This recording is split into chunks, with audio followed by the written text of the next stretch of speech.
اعوذ باللہ من الشیطان اللعین الرجیم بسم اللہ الرحمن الرحیم الحمد للہ الذی لا یفرح منع والجمود ولا یغدیہ اعطاء والجود اذ کل موت منتقص سواہ وکل مانع مذموم ما خلا هو المنان بفوائد النعم وأوائد المزید والقسم مختلف علیہ دہر فیختلف منہ الحال ولو كان في مكان فيجوز عليه الانتقال جلت عظمته والصلاة والسلام على النبي الأمي الخاتم لما سبق والفاتح لمن غلق الملن الحق بالحق أبي القاسم محمد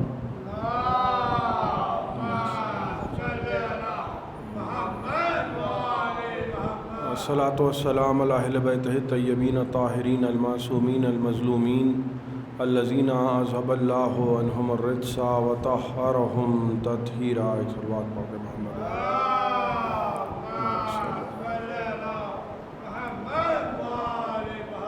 اما بعد فقد قال سبحانه وتعالى في محكم كتابه المجيد ومتقن خطابه الحميد وقوله الحق بسم الله الرحمن الرحيم وكيف تكفرون وأنتم تتلى عليكم آيات الله وفيكم رسوله ومن يعتصم بالله فقد هدى إلى صراط مستقيم. ایک صلوات پڑھ دیں محمد وآل محمد.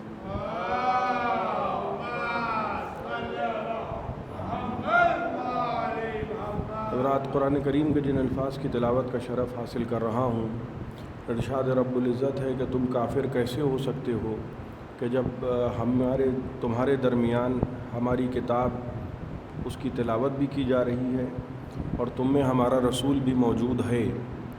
ظاہر سی بات ہے کہ یہ دونوں آیتیں، یہ دونوں چیزیں، یہ دونوں نشانیاں جو اللہ نے بھیجیں، ایک قرآن اور ایک اہل بیت، یہ دونوں زندہ ہیں.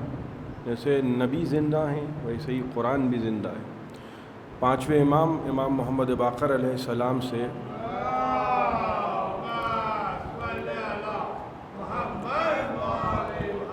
یہ روایت ہے کہ امام نے فرمایا کہ اگر قرآن کی کوئی آیت کسی شخص کے متعلق نازل ہو اور وہ شخص اس دنیا سے چلا جائے، لماتت الآیہ لماتت القرآن، تو جس کے لیے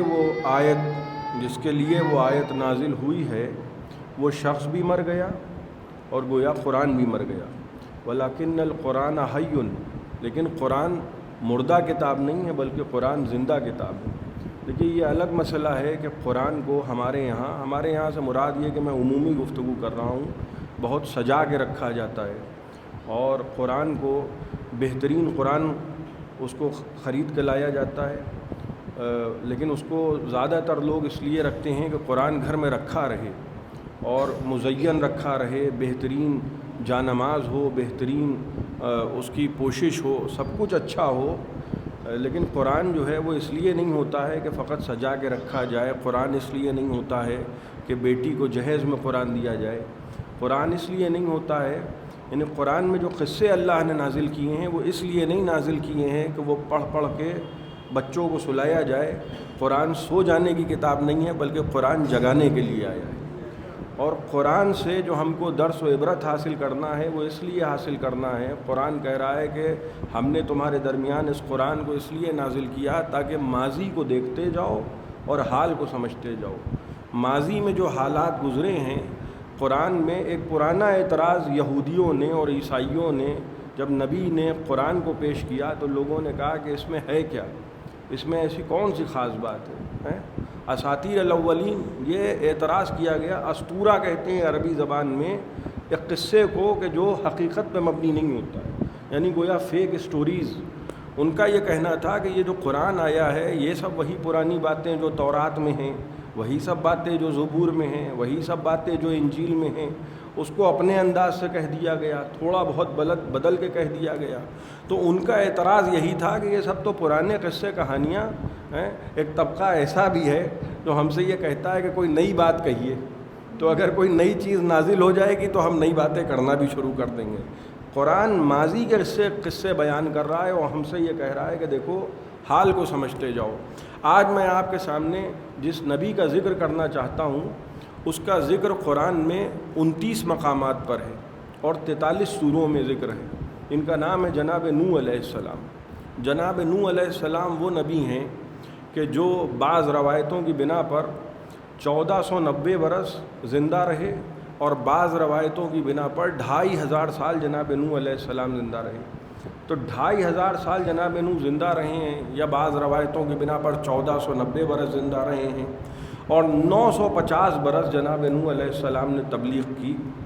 950 برس تبلیغ کی ہے۔ بھائی بڑی آسانی سے لوگ کہہ دیتے ہیں کہ خدا آپ کو عمر نوح عطا کرے، ورنہ ہم نے تو یہ دیکھا ہے کہ کوئی 100 کے پار ہو جاتا ہے تو لوگ پوچھتے ہیں کہ اتنی لمبی انہوں نے زندگی پائی ہے، یہ مریں گے کب؟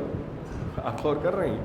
تو عمر نوح کی دعا دینا اور ہے، ورنہ قرآن ہم کو یہ بتا رہا ہے کہ 950 برس جناب نوح نے تبلیغ کی اور لوگوں کو بلاتے رہے، لوگوں پہ تبلیغ کرتے رہے۔ ایک بات یہ بھی سمجھنے کی ہے کہ جس کو نہیں آنا ہوتا ہے وہ جناب نوح کی پاک زبان سے بھی بلایا جائے تو نہیں آتا ہے۔ لوگ ہم سے کہتے ہیں کہ صاحب ایسی مجلس پڑھیے کہ سب آ جائیں۔ ہم یہ سوچتے ہیں کہ سب کو بلا کے ہم کریں گے کیا؟ اس لیے کہ جس کے دل میں بڑے بڑے یزید آرام کر رہے ہیں اس کو نام حسین اچھا نہیں لگتا۔ ایک صلوات پڑھ دیں محمد و آل محمد۔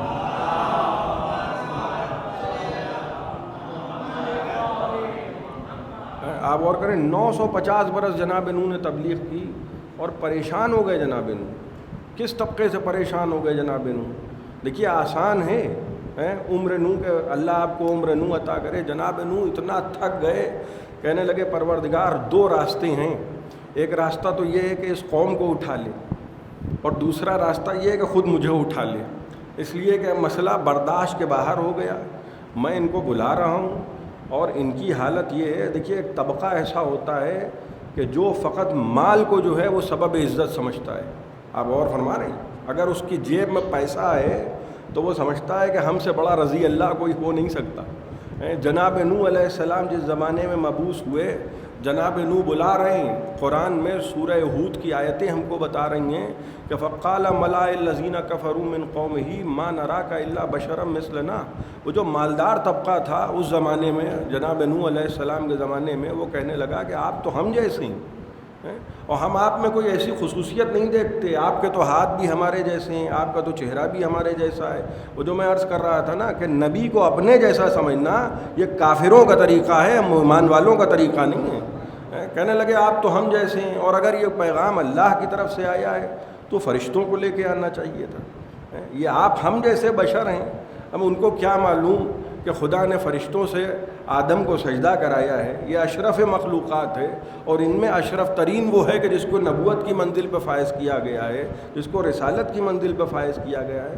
وہ اسی میں ایٹھے ہوئے ہیں کہ کہنے لگے کہ ہم آپ کو اس لیے نہیں مانیں گے کہ صاحب آپ فرشتوں کو پیغام لے کے آنا چاہیے تھا، آپ تو ہم جیسے ہیں۔ بھائی جناب نوح بلاتے رہے، 950 برس تبلیغ کرتے رہے، آخر میں پریشان ہو کے کہنے لگے پروردگار اب بس، اب ہو گئی بات ختم، اب یا مجھے اٹھا لے یا اس قوم کو اٹھا لے۔ دیکھیے اللہ مہلت دیتا ہے، ذرا سی توجہ آپ کی چاہتا ہوں، خدا مہلت دیتا ہے۔ جناب زینب سلام اللہ علیہا نے یزید سے کہا تھا کہ جس کو تو ملک سمجھ رہا ہے یہ ملک نہیں ہے، یہ مہلت ہے۔ آپ اور فرما رہے ہیں، مہلت اس لیے دی جاتی ہے کہ انسان گناہ پہ گناہ کرتا جائے تاکہ عذاب میں اضافہ ہوتا چلا جائے۔ تو مہلت کو ملک سمجھ لینا یہ مزاج فرعونیت ہے، یہ مزاج نمرودیت ہے۔ اب جناب نوح علیہ السلام نے کہا کہ پروردگار اس قوم پر عذاب بھیج دے، اور قوم بھی اتنا زیادہ جلال میں ہے کہ کہنے لگے نوح اب یہ سب جو تم ہم سے باتیں کر رہے ہو یہ سب باتیں نہ کرو، ایسا کرو کہ وہ جس عذاب کی تم ہم کو دھمکی دے رہے تھے، وہ جس عذاب کی باتیں کر رہے تھے، دعا کرو وہ عذاب آ جائے، جو ہوگا دیکھا جائے گا۔ آپ غور فرما رہے ہیں، جناب نوح نے کہا کہ بھئی عذاب جو ہے وہ میری مرضی سے تو آ نہیں سکتا، ہاں میں بد دعا ضرور کر سکتا ہوں۔ لہٰذا نبوت نے تھک کے آواز دی پروردگار ان پر عذاب نازل کر دے۔ اللہ نے عذاب نہیں بھیجا بلکہ بیج بھیجے۔ کیا بھیجے؟ بیج، اور کہا نوح ان بیجوں کو بو دو، اور بونے کے بعد جب درخت بن گئے، 40 برس گزر گئے، درخت بنے تو کہا کہ ان کی لکڑیاں کاٹ کے جمع کر لو۔ پھر جناب نوح نے دعا کی، علماء نے لکھا پھر بیج آ گئے، پھر کہا ان کو بو دو، پھر وہ درخت بنے اور پھر ان کی لکڑیاں کاٹ کے رکھ لی گئیں۔ 3 مرتبہ یہی ہوتا رہا، بیج آ رہے ہیں، بیج آ رہے ہیں، بیج آ رہے ہیں۔ لیکن جب عذاب آیا، پہلے تو مہلت دی، 120 برس اسی میں گزر گئے، کہ بیج بو درخت اگیں گے ان کی لکڑیاں کاٹ کے رکھو، بیج بو درخت اگیں گے لکڑیاں کاٹ کے رکھو، بیج بو درخت اگیں گے لکڑیاں کاٹ کے رکھو. لیکن جب ایک مرتبہ عذاب آ گیا تب کوئی مہلت نہیں دی جا رہی ہے. اور فرمانے بھئی پہلے اعلان ہوتا ہے، پھر جب پردہ اٹھ جاتا ہے تو پھر مہلت وہلت نہیں دی جاتی ہے. اب کسی کے پاس یہ آپشن نہیں ہوگا. جب پردہ غیب سے پردہ اٹھ جائے گا تو اب آپشن نہیں ہے کہ ہم استخارہ دیکھ لیں کہ ہمیں ادھر جانا ہے کہ ادھر جانا ہے. اور فرمانے جناب نوح علیہ السلام نے سب کچھ کیا، 120 برس قدرت نے تب گزروا دیے اور جناب نوح پریشان ہے. اب جناب نوح کہنے لگے پروردگار اب اس عذاب کو بھیج دے. اب غور کیجئے گا، جناب نوح کو حکم دیا جا رہا ہے کہ نوح سفینہ بناؤ، اور جناب نوح سفینہ بنا رہے ہیں. تو قرآن ہم کو بتا رہا ہے کہ جب جناب نوح علیہ السلام سفینہ بنانے لگے تو ایک سے ایک لوگ ہوتے ہیں. دیکھیے تبلیغ کرنا یہ بہت بڑا جہاد ہے، اور ظاہر سی بات ہے جہلاء کرام کے مجمع میں تو بہت بڑا جہاد ہے. جب نبی پر اعتراض ہو رہا ہو اور زمانے کے جھوٹے خود کو صدیق سمجھ رہے ہوں، آپ غور فرما رہے ہیں، آپ وہ کہنے لگے، کوئی پتہ چلا گھروں میں باتیں ہو رہی ہیں کہ وہ لیے اچھا یہ جملے میں جو عرض کر رہا ہوں آپ کی خدمت میں اس میں کوئی میرا جملہ نہیں ہے، لہذا روایتوں میں ملتا ہے کہ ایک صاحب آئے، وہ جناب نوح جب سفینہ بنا رہے تھے تو کہنے لگے نوح ارے اچھا ہوا ہم تم پر ایمان نہیں لائے، تمہاری تو نبوت کا کاروبار نہیں چلا، تم تو بڑھئی بن گئے. آپ غور فرما رہے ہیں، ایک صاحب آئے وہ کہنے تم تو بڑھئی بن گئے، نبوت کا کاروبار نہیں چلا. بھائی ہر زمانے میں جھوٹے جو ہیں وہ نبوت کو کاروبار سمجھتے ہیں. آپ غور فرما رہے ہیں. کہنے دوسرے صاحب آئے اور کہنے لگے نوح کوئی سمجھدار دیکھا ہے جو خشکی میں جو خشک ریگستان میں صحرا میں کوئی عقل مند دیکھا ہے جو صحرا میں کشتی بنا رہا ہو؟ ابھی کشتی بنا رہے ہو تو دریا بھی بناؤ. دو آئے، تیسرے صاحب لہراتے ہوئے آئے، وہ کہنے لگے نوح ایسا کرو جب کشتی بنا رہے ہو تو تھوڑی چھوٹی بناؤ کہ وقت پڑنے پہ لے تو جاؤ. اور جب بھی نبی پہ اعتراض کرنے والے ملے تاریخ میں مجھے 3 ہی ملے. آپ غور فرما رہے ہیں، آپ جناب نوح علیہ السلام سن رہے ہیں باتیں، کوئی بات نہیں میاں بولتے رہو. جو میں عرض کر رہا تھا نا کہ مہلت دی جا رہی ہے، بولتے رہو، تقریریں کرتے رہو.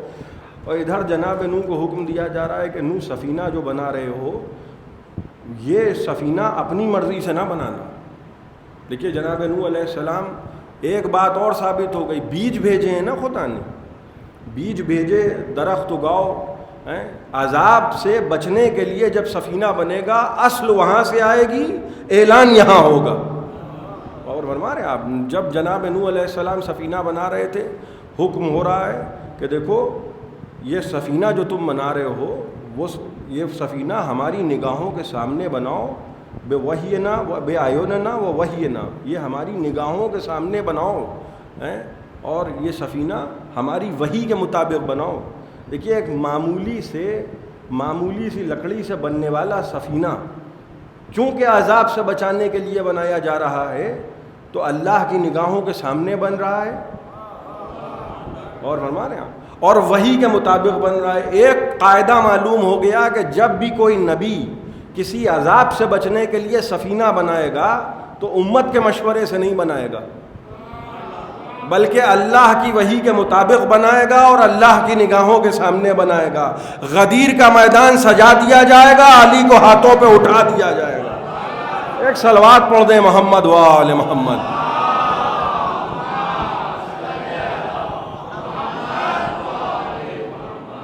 آپ غور فرما رہے ہیں. اب جناب نوح علیہ السلام جب سفینہ بن چکا، اچھا ادھر جناب نوح سفینہ بنا رہے ہیں، ادھر ایک بوڑھی عورت.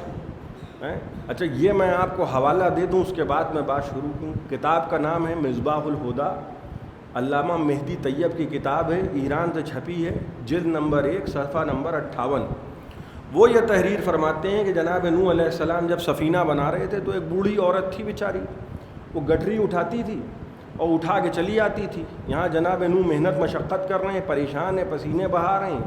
اچھا یہ بھی تو ہو سکتا تھا بھئی، ایسا نہیں ہے کہ جناب نوح پہ کوئی ایمان نہیں لایا تھا، ایسا نہیں ہے. علماء نے لکھا زیادہ سے زیادہ تعداد 80 تھی اور کم سے کم تعداد 7 تھی، تو منیمم 7 اور میکسیمم 80.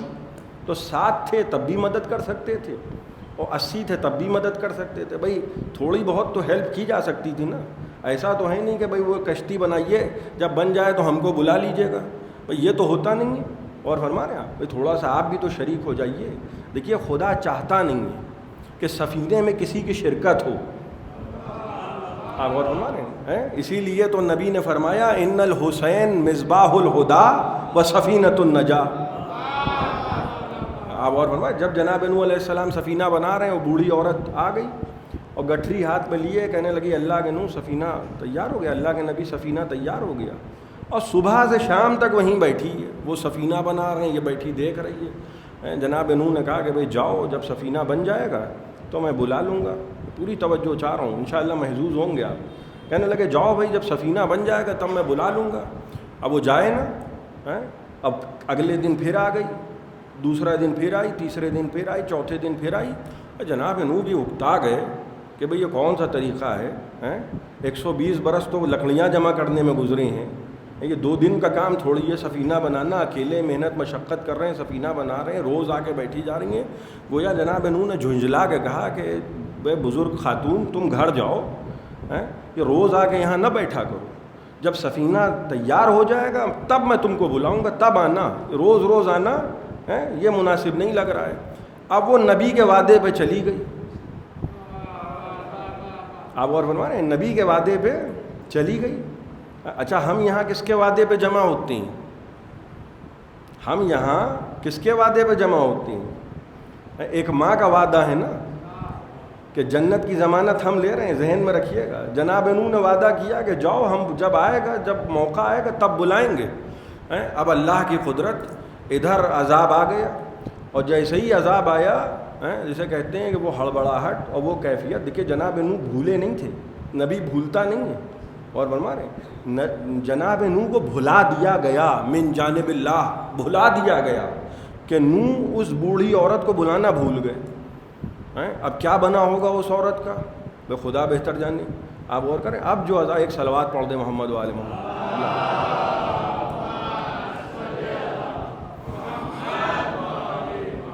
جناب نوح کو بھلا دیا گیا. اب جناب نوح علیہ السلام, اب جو طوفان آیا, اب جو سیلاب آیا, تو دیکھیے مفسرین نے لکھا ہے عالمی سیلاب تھا, گلوبل. جیسے کرونا تھا پوری دنیا میں پھیلا, ویسے ہی گلوبل عذاب تھا, پوری کی پوری دنیا ڈوب گئی. اچھا جناب نوح دعا کر رہے تھے پروردگار روئے زمین پہ کسی کافر کو نہ چھوڑنا, اس لیے کہ اگر یہ تو نے کسی کافر کو چھوڑا تو ان کی نسلیں بھی کافر پیدا ہوں گی. دیکھیے حجت خدا کہتے ہی اسے ہیں کہ جس کی نظر نسلوں پہ ہو. جیسے نوح کی نظر نسلوں پہ ہے, علی کی تلوار بھی شجرے دیکھ کے چل رہی ہے, نسلوں پہ نظر ہے. اب جناب نوح علیہ السلام نے جب سفینہ چلنے لگا تو جناب نوح علیہ السلام نے سب کو جمع کیا. اب 7 ہوں بقول بعض علماء کے یا 80 ہوں بقول بعض علماء کے, بھئی جانور بھی جمع ہو گئے. آپ بول رہے ہیں وہ بوڑھی عورت رہ گئی, وہ بوڑھی عورت رہ گئی. گلوبل عذاب ہے, کیا کوئی بچے گا؟ بھئی علماء نے لکھا 6 مہینے تک پانی جو ہے وہ زمین پر رہا, اور 6 مہینے کے بعد جو ہے وہ پانی زمین میں جذب ہو گیا. اور فرمایا جذب ہوا ہے پانی, گویا پورے پانی کو زمین نے ایبزارب کر لیا. اب 6 مہینے گزر گئے, بھائی تباہی مچ گئی, قیامت آ گئی, عذاب آ گیا. بھئی جناب نوح کو آدم ثانی بھی کہا جاتا ہے, کیونکہ جناب نوح نے دنیا کو دوبارہ بسایا ہے.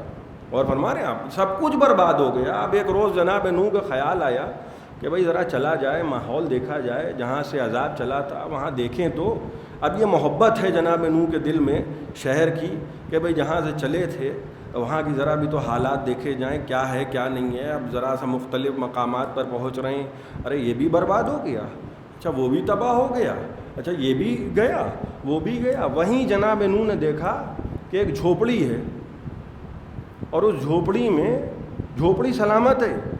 ایک تو جناب نوح یہیں پہ حیران ہو گئے کہ جہاں بڑے بڑے گویا قلعے ڈوب جائیں وہاں یہ جھوپڑی کیسے بچ گئی. اور قریب پہنچے, دیکھا چراغ روشن ہے. اب حیرت کا ٹھکانہ نہیں ہے. اب اترے, بڑی دیر تک سوچتے رہے. ایک مرتبہ نعرہ تکبیر بلند کیا, بس جیسے ہی نعرہ تکبیر بلند کیا وہ بڑھیا گٹھری لے کے نکل آئی. میں ذرا سی توجہ آپ کی چاہ رہا ہوں. وہ بڑھیا گٹھری لے کے نکل آئی اور کہنے لگی کہ اللہ کے رسول کیا چلیں. اب جناب نوح کہہ رہے ہیں کہ کہاں چلنا ہے، ابھی تو واپس آئیں ہیں، کہاں تمہیں کچھ پتہ وتا نہیں چلا؟ کہیں گے اللہ کے نوح کیا نہیں پتہ چلا؟ کہا بھائی اتنا بڑا عذاب آیا تمہیں معلوم نہیں دیا؟ وہ بڑھیا کہنے لگی ہاں اللہ کے رسول، ایک دن کچھ پھوار پڑی تھی، کچھ ہلکی سی گرج چمک ہوئی تھی۔ میں آپ غور فرما رہے ہیں؟ اب جناب نوح حیران ہو گئے ہیں، میں آسمان سے پانی برس رہا ہے، زمین سے پانی نکل رہا ہے۔ اور فرما رہے مسجد کوفہ گئے ہیں آپ؟ مسجد کوفہ کے صحن میں جو وہ پھوارہ ہے وہی جناب نوح علیہ السلام کا گھر تھا۔ اور فرما رہے اور علماء و مفسرین نے مسجد کوفہ کی تاریخ لکھی ہے، وہ کہتے ہیں جو بھی 100 مرتبہ مسجد کوفہ میں داخل ہو گیا وہ دعائے نوح کے حصار میں آ گیا، اس لیے کہ جناب نوح نے دعا کی تھی کہ پروردگار صرف اس کو چھوڑنا۔ بھائی جناب نوح کے جملے دیکھیے آپ، جناب نوح کہنے لگے پروردگار روح زمین پہ کسی کافر کو نہ چھوڑنا، بس اس کو چھوڑنا جو میرے گھر میں با ایمان داخل ہو۔ بھائی جناب نوح کا جملہ بتا رہا ہے کہ گھر میں کوئی بے ایمان بھی آ سکتا ہے، اسی لیے ہم گھر والوں کو نہیں مانتے ہیں، چادر والوں کو مانتے ہیں۔ ایک صلوات پڑھتے ہیں محمد و آل محمد۔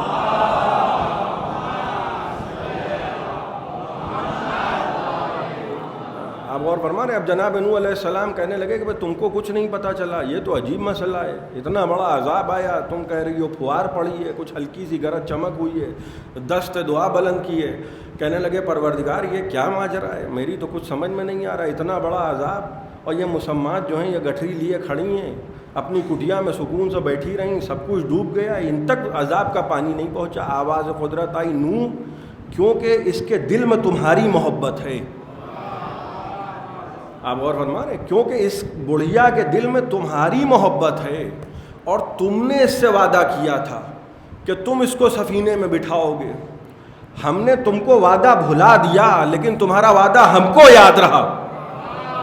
آپ غور فرما رہے ہیں؟ اب یہ اپنے اپنے مقدر کی بات ہے، یہ اپنے اپنے مقدر کی بات ہے، کسی کو نوح کے وعدے پہ بھروسہ ہے، کسی کو سیدہ کے وعدے پہ بھروسہ ہے۔ ایک صلوات پڑھیں محمد و آل محمد۔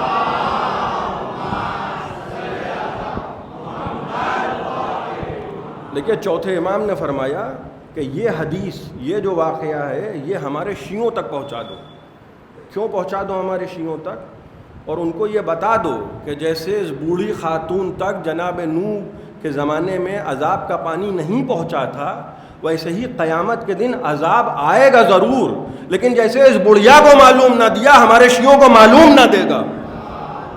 یہ ہے اہمیت۔ اور فرما رہے ہیں جس کے دل میں نوح کی محبت ہو، جب اس تک عذاب کا پانی نہیں پہنچ سکتا تو جس کے دل میں حسین کی محبت ہو، ایمان سے بتائیے بھائی۔ اسی لیے تو نبی فرما رہے ہیں مثل اہل بیتی، میرے اہل بیت کی مثال، کبھی مثال دے رہے ہیں کبھی ڈائریکٹ کہہ دے رہے ہیں، ان الحسین مصباح الہدا، میرا حسین ہدایت کا چراغ ہے، بس سفینۃ النجات۔ آپ بول رہے ہیں دیکھیے نوح سفینہ بنا رہے تھے، ذرا سی توجہ آپ کی چاہ رہا ہوں، نوح نے سفینہ بنایا ہے، نوح بذات خود سفینہ نہیں ہے۔ اور نوح خود سفینہ نہیں ہے، لیکن حسین کے لیے نبی نے کیا فرمایا؟ ان الحسین مصباح الہدا، یہ میرا حسین جو ہے یہ چراغ ہے، ہدایت کا چراغ ہے۔ اور یہ کون ہے؟ یہ سفینہ ہے نجات کا۔ حسین کو بذات خود سفینہ بنانے والے اور ہوتے ہیں، اور بذات خود جو سفینہ ہو وہ اور ہوتا ہے۔ آپ اور فرمائیں جناب نوح علیہ السلام نے جب سب کو جمع کر لیا، اچھا ایک بات میں آپ کی خدمت میں عرض کروں، جناب نوح نے بٹھا لیا سب کو، سب سیف ہو گئیں، جو بھی سفینے میں آ گیا وہ سیف ہو گیا۔ ارے چیریٹی بگنس ایٹ ہوم، یہی تو کہا جاتا ہے نا۔ اب میں کچھ کہوں تو کچھ کہتے ہوئے بھی نہیں بن پڑتا، اور چپ رہوں تو چپ رہتے ہوئے بھی نہیں بن پڑتا۔ اور فرمایا سب تو آ گئے، یعنی اغیار آ گئے، وہاں صاحبزادے پہاڑ پہ چڑھیں، اور جب جناب نوح کہنے لگے پروردگار یہ میرا بیٹا ہے۔ اچھا ایمان سے بتائیے، ذرا سی میں آپ کی توجہ چاہ رہا ہوں، جناب نوح کہیں گے پروردگار یہ میرا بیٹا ہے، خود کہہ رہے تھے کہ پروردگار روح زمین پہ کسی کافر کو زندہ نہ چھوڑنا، اور جب بیٹا ڈوبنے لگا تو کہہ رہے ہیں پروردگار یہ میرا بیٹا ہے۔ بھیا کیا کوئی نبی ایسا ہو سکتا ہے کہ دوسرے کو تو ڈوبنے کے لیے دعا کرے اور اپنے کافر بیٹے کے لیے دعا مانگنے لگے؟ علماء نے لکھا جناب نوح کو معلوم نہیں تھا کہ یہ کافر ہے۔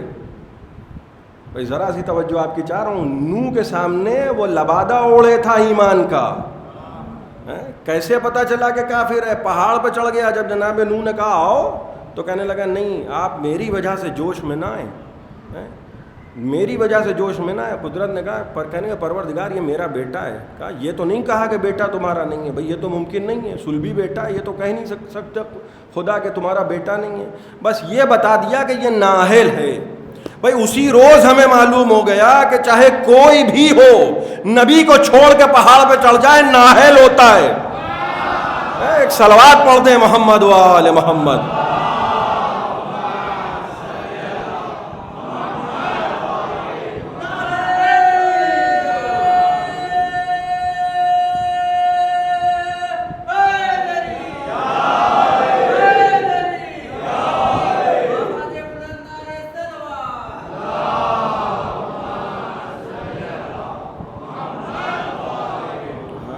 یہ نااہل ہے، یہ اس کی یہ حرکت جو ہے یہ اچھی نہیں ہے۔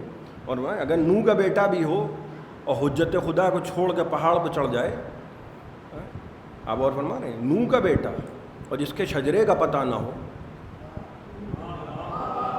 اب وہ نبی کو چھوڑ کے پہاڑ پہ چڑھ جائے تو وہ کچھ بھی ہو سکتا ہے، کچھ بھی ہو سکتا ہے، اہل نہیں ہو سکتا۔ بھائی دو طرح کے لوگ ہوتے ہیں نا، ایک اہل اور ایک نااہل۔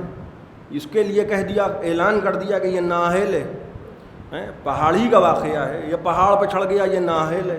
جناب موسیٰ علیہ السلام جب طور پہ آئے تھے اور نبوت ملی تو کہنے حکم ہوا کہ اذهب الی فرعون، جاؤ فرعون کی طرف جاؤ۔ کہنے لگے پروردگار اکیلے نہیں جاؤں گا، وجعل لی وزیرا من اہلی ہارون اخی۔ یہی قرآن ہم کو بتا رہا ہے کہ جناب موسیٰ علیہ السلام کہنے لگے پروردگار وجعل لی، وجعل تو بنا دے، وجعل لی میرے لیے، وزیروں وزیر، من اہلی میری اہل سے، ہارون اخی۔ سب کچھ بتا دیا، یعنی نام بھی بتا دیا، ایڈریس بھی بتا دیا، اہلیت بھی بتا دی۔ وہ تو نااہل تھا، اس کے لیے موسیٰ کیا کہہ رہے ہیں، پروردگار یہ اہل ہے، میرا بھائی ہے، اس کو تو وزیر بنا دے۔ میں کہوں گا اے جناب موسیٰ علیہ السلام، جب اہل ہے تو ہاتھ پکڑ کے لے جائیے، اللہ سے پوچھنے کی کیا ضرورت ہے؟ تو عجب نہیں موسیٰ جواب دیں کہ بھائی اہل ہے مگر دین میرا نہیں ہے، خدا کا ہے۔ بھائی جب اہل کو موسیٰ نہیں بنا پائے تو نااہلوں کو آپ کیسے بنا دیجیے گا؟ ایک صلوات پڑھیں محمد و آل محمد۔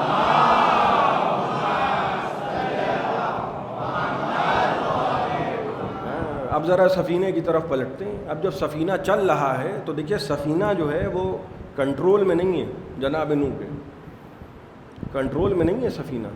جناب نوح موڑ نہیں سکتے ہیں سفینے کو، چاہے دائیں ہو جائے یہ نہیں ممکن ہے، چاہے بائیں ہو جائے نہیں ممکن ہے۔ جناب نوح خود کہہ رہے ہیں اللہ کے نام سے بیٹھ جاؤ، وہ مرسلاہا و مجراہا و مرسلاہا، وہی جانے کہ کدھر جا رہا ہے۔ جناب نوح کنٹرول نہیں ہے، جناب نوح چاہے دائیں ہو جائے سفینہ دائیں ہو جائے گا یہ نہیں ہوگا، بائیں ہو جائے بائیں ہو جائے یہ نہیں ہوگا۔ تو مجھے کہنے کی اجازت ہے کہ نوح جو ہیں وہ محتاج سفینہ ہیں۔ آپ اور فرما رہے ہیں نوح جو ہیں کیا ہیں، محتاج ہیں سفینے کے۔ اب جہاں لے جائے وہ، میں مثال دے رہا ہوں آپ کو، اب چاہے فلسطین کی طرف مڑ جائے، چاہے عراق کی طرف مڑ جائے، چاہے ایران کی طرف مڑ جائے، چاہے بر میں ہو چاہے بحر میں ہو، چاہے قلب میں ہو چاہے میمنے پہ ہو، چاہے کہیں بھی جائے، جناب نوح کا کوئی کنٹرول ونٹرول نہیں ہے سفینے پر۔ سفینہ بنانے والے اور ہوتے ہیں، خود سفینہ اور ہوتے ہیں۔ حسین کے لیے نبی کیا کہہ رہے ہیں، ان الحسین مصباح الہدا و سفینۃ النجاہ۔ اب میں آپ کی خدمت میں وہ فرق عرض کر رہا ہوں جو نوح میں اور حسین میں ہے۔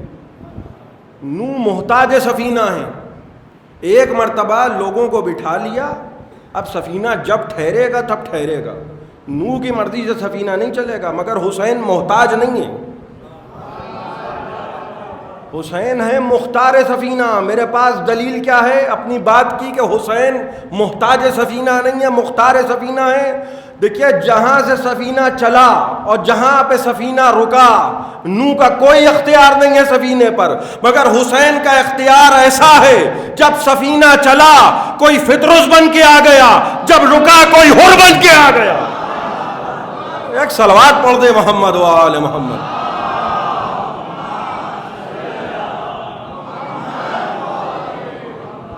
اس سے بہتر ایک صلوات عنایت کریں محمد و آل محمد۔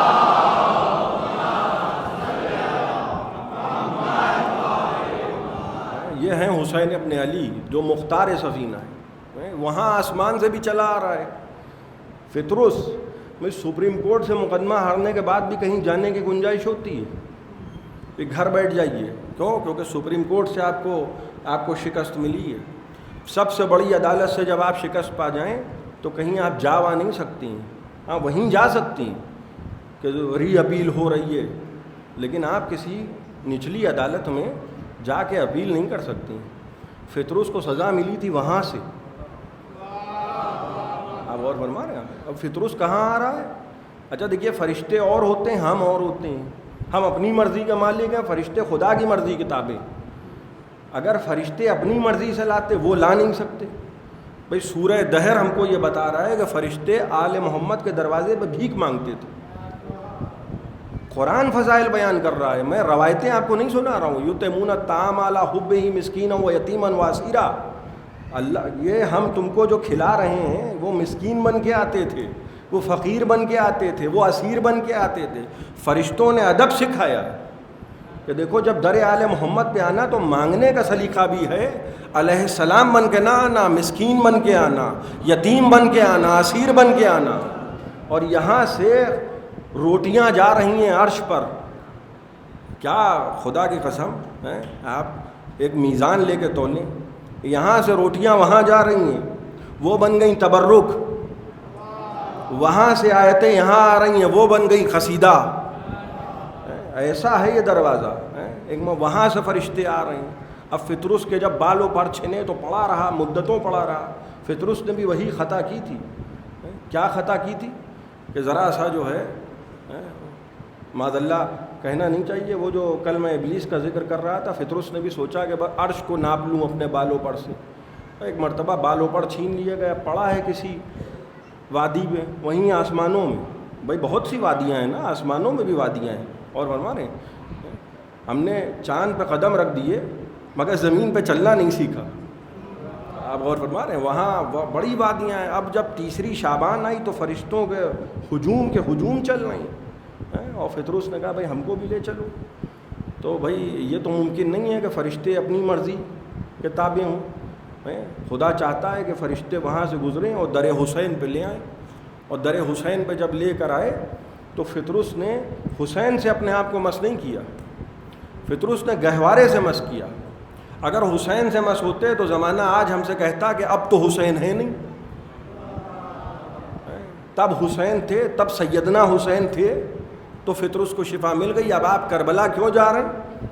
تو جیسے فطرس نے گہوارے کو مس کیا، ہم نے اپنے آپ کو زری سے مس کر لیا، اور وہی شفا فطرس کو ملی۔ اچھا فطرس کو جب بالوں پر ملے، دیکھیے کسی کو چھنی ہوئی چیز ملتی ہے تو ایک بار چیک ضرور کرتا ہے۔ جب بالوں پر دوبارہ ملے ہوں گے تو ایک مرتبہ فطرس نے دیکھا ضرور ہوگا کہ ویسے ہی ہیں۔ ذرا سی آپ کی توجہ چاہ رہا ہوں، اور جب اطمینان ہو گیا ہوگا اور وہ سمجھ گیا ہوگا کہ جو خدا دے رہا ہے ویسے ہی حسین دے رہے ہیں، اور ایک مرتبہ پھر اڑا۔ ارے عجیب و غریب کام ہے بھائی، 2 مرتبہ جو ہے وہ خطا نہیں ہو سکتی ہے بھائی، 2 مرتبہ ممکن ہی نہیں ہے۔ ایک مرتبہ میں گڈھے میں گر گیا، پتہ چلا یہیں سامنے، اور اگلے دن میں پھر گر گیا تو لوگ کہیں گے مولانا کل کی چوٹ ٹھیک نہیں ہوئی، آپ نے دوبارہ بالکل دیکھ کے آپ کو چلنا چاہیے، ہم نے تو کل ہی آپ سے کہا تھا۔ تو 2 مرتبہ خطا کا امکان نہیں ہوتا ہے۔ ایک مرتبہ فطرس نے غرور کیا تھا اور عذاب نازل ہو گیا، تو دوبارہ فطرس کو یہ جملے نہیں کہنے چاہیے۔ پھر وہی کہنے لگا من مثلی، بھائی یہی جملہ عذاب کا باعث بن گیا تھا۔ میں کہوں گا اے اللہ کے فرشتے دوبارہ تو یہ نہ کہے، عجب نہیں کہ آواز قدرت آئے، پہلے اپنی انا پہ ناز کر رہا تھا، اب میرے حسین کی عطا پہ ناز کر رہا ہے۔ ایک صلوات پڑھ دیں محمد و آل محمد۔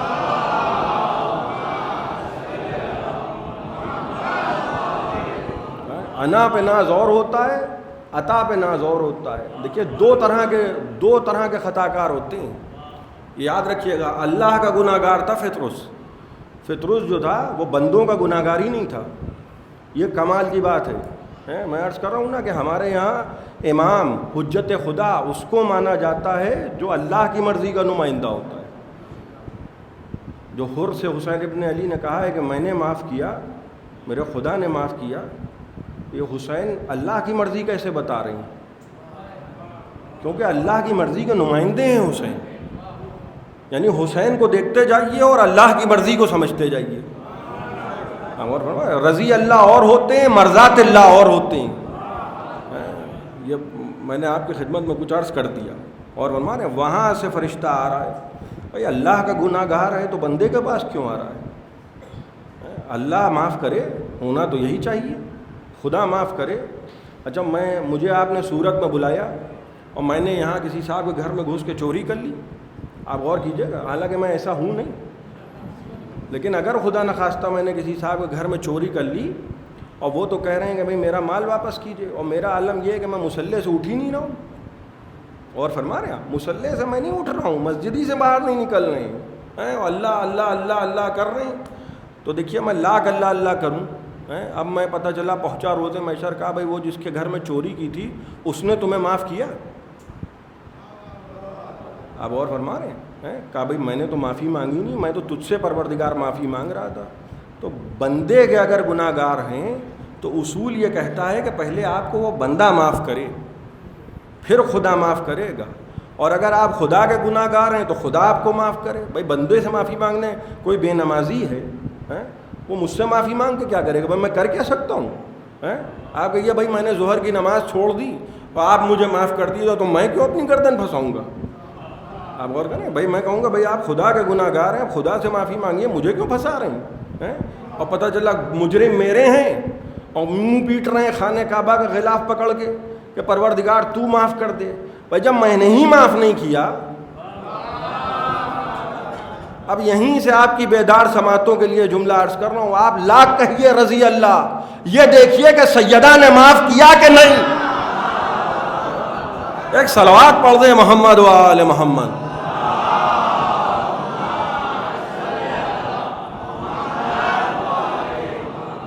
اگر سیدہ ہی راضی نہ ہوں، بھائی مرضیاں تو اس نے بیچ دی، ان کو مرضیاں تو بیچ دیں، شب ہجرت اختیارات ان کو دے دیے، آپ کہہ رہے ہیں اللہ راضی ہو جائے۔ بھائی جب بندے اگر راضی نہ ہو، خدا راضی نہیں ہوتا، بھائی کوئی تو حل ہو، کوئی تو سلیوشن ہو، کوئی تو راہ نجات ہو، کوئی تو ہندی میں کہا جاتا ہے مارگ نکلے۔ کہاں جائیں ہم؟ دیکھیے اللہ کا گناہ گار اللہ سے معافی مانگے گا، بندے کا گناہ گار بندے سے معافی مانگے گا، یہ اصول ہے۔ چوری میں نے دنیا میں کی ہے، خدا مجھے معاف نہیں کرے گا جب تک میں جس کے گھر میں نے چوری کی ہے اس سے میں معافی نہ مانگوں اور مجھے معاف نہ کرے۔ اور فرما رہے ہیں، اور اگر میں بے نمازی ہوں، میں نے روزے نہیں رکھے، میں نے واجبات ترک کر دیے، تو میں آپ کا گناہ گار نہیں ہوں۔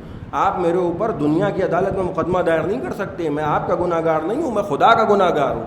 اب مجھے خدا معاف کرے، میں آپ سے معافی لکھوا کے کچھ کر بھی نہیں سکتا۔ اور فرما رہے ہیں آپ، تو اصول یہ ہے کہ گناہ گار وہاں کا وہاں معافی مانگے، گناہ گار یہاں کا یہاں معافی مانگے۔ لیکن ایک ذات ایسی ہے کہ جس میں خدا نے وہ صفات دے دیے کہ چاہے وہاں والا ہو یا یہاں والا ہو، اور فرمانے اس کے دروازے پہ چلا آئے، وہ وہاں والے کو بھی بخش دے گا، یہاں والے کو بھی بخش دے گا۔ بہترین مثال، جب دنیا میں حسین آئے فطرس وہاں سے آ گیا، جب دنیا سے گئے حر یہاں سے آ گیا۔ ایک صلوات پڑھ دیں محمد و آل محمد۔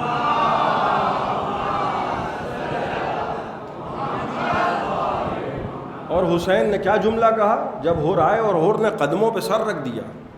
بھئی ایک دست ادب جوڑ کے ایک بات میں آپ کی خدمت میں عرض کروں، کوئی نماز پڑھتے پڑھتے مر جائے وہ علیہ السلام نہیں ہو سکتا۔ اور فرمانے آپ، وہ علیہ السلام نہیں ہو سکتا، یہ بہت بڑا ٹائٹل علیہ السلام۔ حر کو آپ کیا کہتی ہیں؟ علیہ السلام۔ وہاں تھے نمازیں پڑھ رہے تھے، وہاں تھے روزے رکھ رہے، سب کچھ کر رہے تھے نا، حر غلط تو نہیں عرض کر رہا ہوں۔ آئے اور حسین کے قدموں پہ سر رکھ دیا، بس جیسے ہی آئے وہ قدموں پہ سر رکھا، حسین نے مقدر بدل دیا۔ آج سے تم علیہ السلام کہلاؤ گے۔ پیشانی پہ رومال زہرا باندھ دیا، جس کی پیشانی رومال زہرا سے مزین ہو جائے وہ علیہ السلام نہ ہوگا تو کون علیہ السلام ہوگا؟ اور حر نے کہا کہ آقا میں آپ کا گناہ گار ہوں۔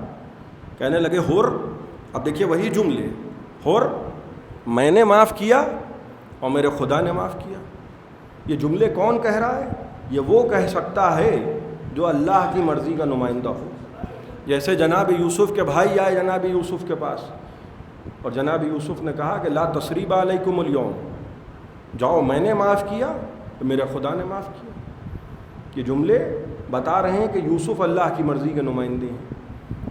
یہ کربلا کے میدان میں جب حور آ گیا اور قدموں پہ سر رکھے تو حسین نے ایک جملہ کہا، بعض روایتوں میں ملتا ہے کہ حسین نے کہا کہ حور تمہاری بخشش تو دوسری محرم کو ہو چکی۔ حور نے کہا آقا آج میں آیا ہوں 10ویں محرم کو، بخشش دوسری کو کیسے ہو گئی؟ کہا حور یاد ہے وہ جملہ جب ہم نے تم سے کہا تھا کہ تمہاری ماں تمہارے ماتم میں بیٹھے، تو تم نے ہم سے کہا تھا کہ آقا اگر آپ کی والدہ کی عظمت دل میں نہ ہوتی تو جواب دینے کی جرات کرتا۔ اور یاد رکھو جس کے دل میں میری ماں کی عظمت آ جائے اس پر نار دوزخ حرام ہو جاتی ہے۔ اور یہ ہے فاطمہ زہرا، وہ بوڑھی خاتون نوح کے وعدے پر اعتبار کر رہی ہے، ہم کس کے وعدے پر اعتبار کر رہے ہیں؟ ایک ماں نے کہا ہے کہ میرے بچے کے غم میں رلاؤ اور سوگوار شکل اختیار کرو، جنت ہم ضمانت دے رہے ہیں جنت۔ اور کیا کہہ رہی ہیں جناب فاطمہ کہ میں سر کے بال کھول کے کھڑی ہو جاؤں گی جنت کے دروازے پر، جب تک میرے لال کا ایک ایک رونے والا جنت میں نہیں چلا جائے گا تب تک میں جنت میں داخل نہیں ہوں گی۔ بھئی فاطمہ زہرا، شیخ صدوق اپنی کتاب امالی میں لکھ رہے ہیں۔ شیخ صدوق کتنا بڑا نام ہے، رکن ہے مذہب شیعہ کا شیخ صدوق۔ اور شیخ عباس قمی مفاتیح الجنان کے حاشیے پہ یہ روایت لکھ رہے ہیں جو میں آپ کی خدمت میں عرض کر رہا ہوں۔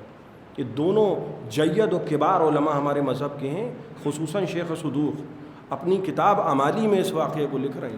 شیخ صدوق لکھتے ہیں کہ جب قیامت کا دن ہوگا، محشر کا دن ہوگا، تو جناب رسول خدا منتظر ہوں گے بیٹی کے، اور بیٹی کا انتظار کر رہے ہوں گے رسول خدا، اور اس عالم میں بیٹی کا انتظار کر رہے ہوں گے کہ 1,23,999 انبیاء منتظر ہوں گے۔ وہ قرآن کی آیت جو دلیل ہے، وَكَيْفَ إِذَا جِئْنَا بِكَ شَهِيدًا عَلَىٰ هَٰؤُلَاءِ، کیسا ہوگا قیامت کا دن جب ہم آپ کو سب پر شہید بنا دیں گے، سب پر گواہ بنا دیں گے۔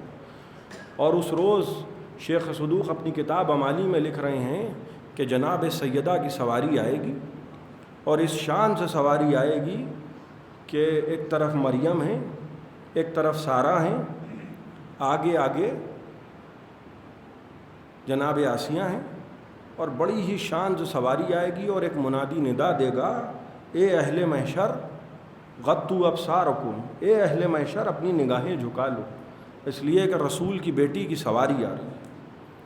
اپنی نگاہیں جھکا لو اس لیے کہ رسول کی بیٹی کی سواری آ رہی ہے۔ اور جب رسول خدا کے سامنے آگے جناب فاطمہ زہرا کی سواری ٹھہرے گی تو رسول خدا کہیں کہ بیٹی بڑی دیر کی آنے میں؟ کہیں گی بابا ہاں آنے میں ہمیں دیر ہوئی۔ کہا بیٹی یہ بتاؤ میری امت کے لیے سامان شفاعت کیا لائی؟ یہ کون کہہ رہا ہے؟ شافع روز محشر، میری امت کے لیے سامان شفاعت کیا لائی ہو؟ ایک مرتبہ جناب فاطمہ زہرا ابا کا دامن کھولیں گی۔ شیخ صدوق لکھتے ہیں، شیخ عباس قمی لکھتے ہیں کہ ایک مرتبہ بیٹی جب اپنی ابا کا دامن کھولے گی تو کہے گی بابا آپ کی امت کے لیے سامان شفاعت یدان مقطوعتان لولدی العباس، میرے بیٹے ابو الفضل العباس کے یہ دو کٹے ہوئے ہاتھ۔ آپ غور فرما رہے ہیں کیا کہہ رہی ہیں جناب فاطمہ محشر کے میدان میں؟ لولدی العباس، جبکہ سچ کیا ہے کہ جناب ابو الفضل العباس جناب فاطمہ زہرا کے بیٹے نہیں ہیں، لیکن یہ روایت ہم کو بتا رہی ہے کہ عباس کا درجہ معصومین کے نزدیک کیا ہے، کہ چہ کہ جناب ام البنین کے بیٹے ہیں مگر جناب فاطمہ زہرا ان کو اپنا بیٹا کہہ رہی ہیں۔ یہ عباس کا کردار ہے۔ روایتیں بتاتی ہیں کہ جب قافلہ جانے کے لیے آمادہ ہو گیا اور حسین ابن علی کا گھوڑا سب سے آگے تھا، بیچ میں بیبیوں کی محملیں تھیں، داہنے بائیں بنی ہاشم کے جوان تھے، اور ابو الفضل العباس کا گھوڑا سب سے پیچھے تھا۔ اور جیسے ہی عباس گھوڑے پہ بیٹھ کے سوار ہونے والے تھے کہ ایک مرتبہ کنیز دوڑتی بھی آئی اور کنیز نے آ کے سلام کیا۔ کنیز نے جیسے ہی آ کے سلام کیا اور آگے کہا کہ اے شہزادے ابو الفضل العباس، آپ کی والدہ گرامی آپ کو بلا رہی ہیں۔ عباس گھوڑے سے اترے، دوڑتے ہوئے آئے، ماں کی خدمت میں اس طرح سے آئے کہ ماں کے قدموں پہ ابوالفضل عباس نے سر رکھا اور کہنے لگے اماں کیوں بلایا ہے اماں؟ کہنے لگی عباس جاؤ، میں تمہیں جانے سے نہیں روکوں گی، تم بھی جاؤ عباس، اپنے تینوں بھائیوں کو ساتھ لے جاؤ عباس، اپنے بیٹے کو ساتھ لے جاؤ، چھوٹے بیٹے کو ہمارے پاس چھوڑ دو تاکہ کوئی ہمارے بڑھاپے کا سہارا ہو۔ لیکن عباس تم کو معلوم ہے نا کہ تم اس دنیا میں کیوں آئے ہو عباس تم کو معلوم ہے نا کہ تمہارے بابا نے دعا مانگی تھی کہ کوئی ایسا بیٹا ہو کہ جو کربلا میں میرے حسین کی مدد کرے۔ عباس جا تو رہے ہو لیکن ایک بات یاد رکھنا، اگر تم زندہ رہے اور حسین کے جسم پر ایک زخم آ گیا، خدا کی قسم تمہاری ماں ام البنین دودھ نہ بخشے گی۔ عباس جاؤ مگر زینب کی چادر سے ہوشیار رہنا۔ یہ تاکیدیں کی اور عباس کو خدا حافظ کہا۔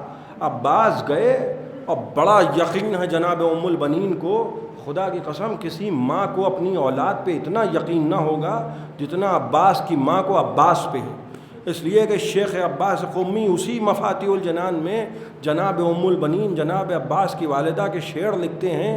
وہ لکھتے ہیں کہ جناب ام البنین جناب عباس کی والدہ جنت البقیع میں دوپہر کے وقت وہ تپتا ہوا سورج وہ قبر جناب سیدہ پہ بیٹھ کے کہتی تھیں اے بی بی اگر میرے بیٹے کے بازو سلامت ہوتے تو کربلا میں حسین یوں رلا رلا کے نہ مارے جاتے۔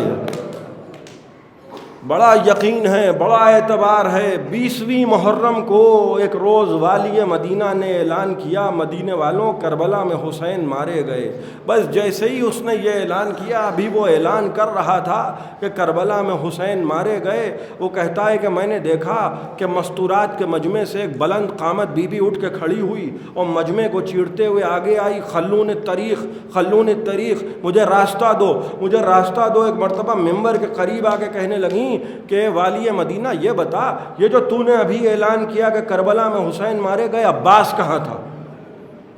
وہ گھبرا گیا، سمجھ گیا کہ ابوالفضل عباس کی والدہ ہیں۔ کہنے لگا اے بی بی کربلا میں عباس بھی مارے گئے۔ کہا والی مدینہ بس ایک سوال کا جواب دے، کربلا میں پہلے آقا حسین مارے گئے یا پہلے عباس مارا گیا؟ وہ کہتا ہے بی بی جب تک عباس کے بازو سلامت تھے کسی کی جرأت نہ تھی کہ حسین کو نظر بھر کے دیکھتا۔ عباس کے بازو ترائی پر پہلے قلم ہوئے، وہ فوج کا نشان عباس کے خون میں ڈوبا، اس کے بعد حسین کی گردن پہ خند خنجر آیا۔ بس جیسے ہی یہ سنا جناب عباس کی والدہ جناب ام البنین جنت البقیع پہنچی، قبر جناب سیدہ پہ آئیں اور قبر پہ دونوں ہاتھ رکھ کے کہا اے رسول کی بیٹی گواہ رہنا ساری زندگی ماں نے خدمت کی، کربلا میں میری اولاد نے خدمت کی۔ سیعلم الذین ظلموا ایام منقلبی ينقلبون، انا للہ و انا الیہ راجعون۔